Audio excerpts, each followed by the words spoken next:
Le programme Génération Bébé a du goût, on s'intéresse particulièrement aux enfants de 18 à 36 mois, puisque c'est la période de la néophobie ou de la sélectivité alimentaire. C'est-à-dire que c'est la période où votre enfant, alors qu'il acceptait les purées de haricots verts, décide qu'il ne les aime plus. Alors l'aventure Génération Bébé a du goût correspond en fait à un désir que nous avons eu de comprendre comment les enfants s'alimentaient et en particulier comment se diversifier leur goût. Et si on pouvait de cette étude avoir des conclusions en particulier sur la prévention de l'obésité, en sachant que même si ce n'est pas complètement en lien, plus les enfants ont une alimentation diversifiée, probablement plus ils mangeront mieux, différemment, etc. Donc l'idée c'est en effet une histoire de santé et d'apprécier la nourriture et de pouvoir la diversifier le plus vite possible. On sait que cette phase de néophobie alimentaire chez les enfants qui démarre vers 18-20 mois et qui peut durer jusqu'à 5-6 ans est un élément majeur dans le développement et le maintien de cette diversité alimentaire. Et ça a été très peu étudié. Il n'y a pas plus d'une douzaine d'études dans le monde qui ont été faites qui sont contradictoires. Donc ça va être très important que cette étude nous apporte des conclusions sur effectivement, d'une part, qu'est-ce qui génère ce phénomène et surtout quelles peuvent être les stratégies que l'on peut proposer aux parents pour traiter cette période-là, pour la gérer avec son enfant de façon à maintenir son capital variété alimentaire.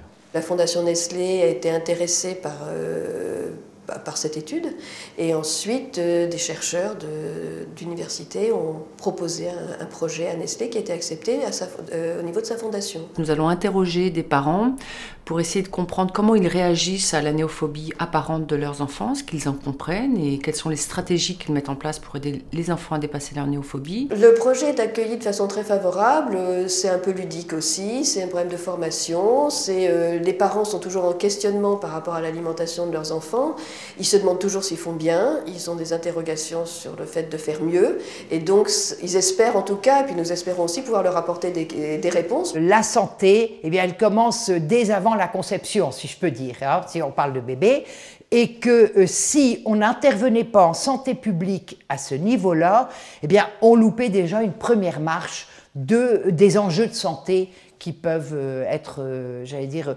importants. On a tendance, comme tout parent, hein, on n'a pas de diplôme, on n'a pas de bac pour être parent, et on pense parfois bien faire, et c'est pas forcément la bonne chose. Donc l'expérience de chacun donne effectivement cette expérience et cette étude va permettre effectivement de créer un document qui va aider des parents ça va les guider un peu quand ils ont des soucis. C'est évident que c'est un âge où on ne sait pas trop effectivement comment se comporter. Est-ce qu'il faut forcer l'enfant? Est-ce qu'il ne faut pas forcer l'enfant? Ce que j'attends du projet, eh bien, c'est que d'abord les adultes soient convaincus. Hein, parce que je pense qu'un bébé, ça se laisse, j'allais dire, prendre. Hein, et si l'adulte n'est pas convaincu, eh bien, il ne fera rien qui puisse convenir à l'enfant. Et que d'autre part, l'enfant, eh bien, on s'aperçoive dans son évolution, dans sa façon de grandir, d'appréhender la nourriture, d'appréhender le mouvement, eh bien, que c'est vraiment, j'allais dire, un point d'équilibre imparable, incontournable. Je ne suis pas sûre que la génération maintenant de parents va changer, on en est conscient. Mais ce que l'on veut, c'est démarrer le plus tôt possible et c'est pour ça qu'on a remis la petite enfance et même les mamans en étant en grossesse, pour la bonne raison que c'est là que ça commence. Maintenant, c'est comme tout changement de comportement, ça met du temps. Mais une chose est sûre, c'est que les leaflets et les thématiques passent. Il y a des réflexes qui sont maintenant habituels chez les familles et chez les enfants.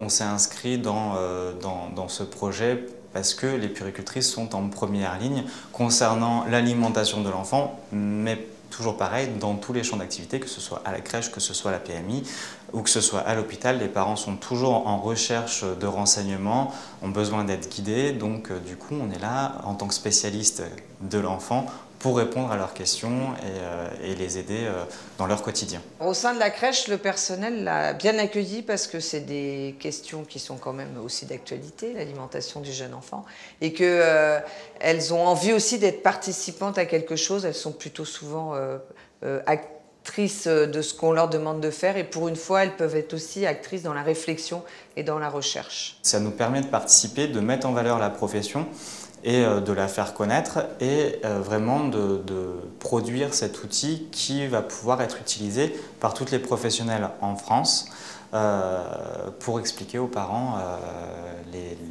les fondamentaux en fait, de l'alimentation pour leur enfant. Bien, je pense qu'à ce moment-là, une fois qu'on aura des réponses, ça permettra de faire un livret, une sorte de guide pour les parents, pour les puéricultrices, pour toutes les personnes qui travaillent dans l'alimentation des enfants, pour savoir quelle est la meilleure manière de présenter un aliment, quelle meilleure attitude. Je pense que ces recherches n'en sont qu'à leur début. Cette étude d'intérêt régal va être déterminante, mais c'est le début d'un champ de recherche qui vraisemblablement, dans les 10 à 15 années à venir, va énormément se développer.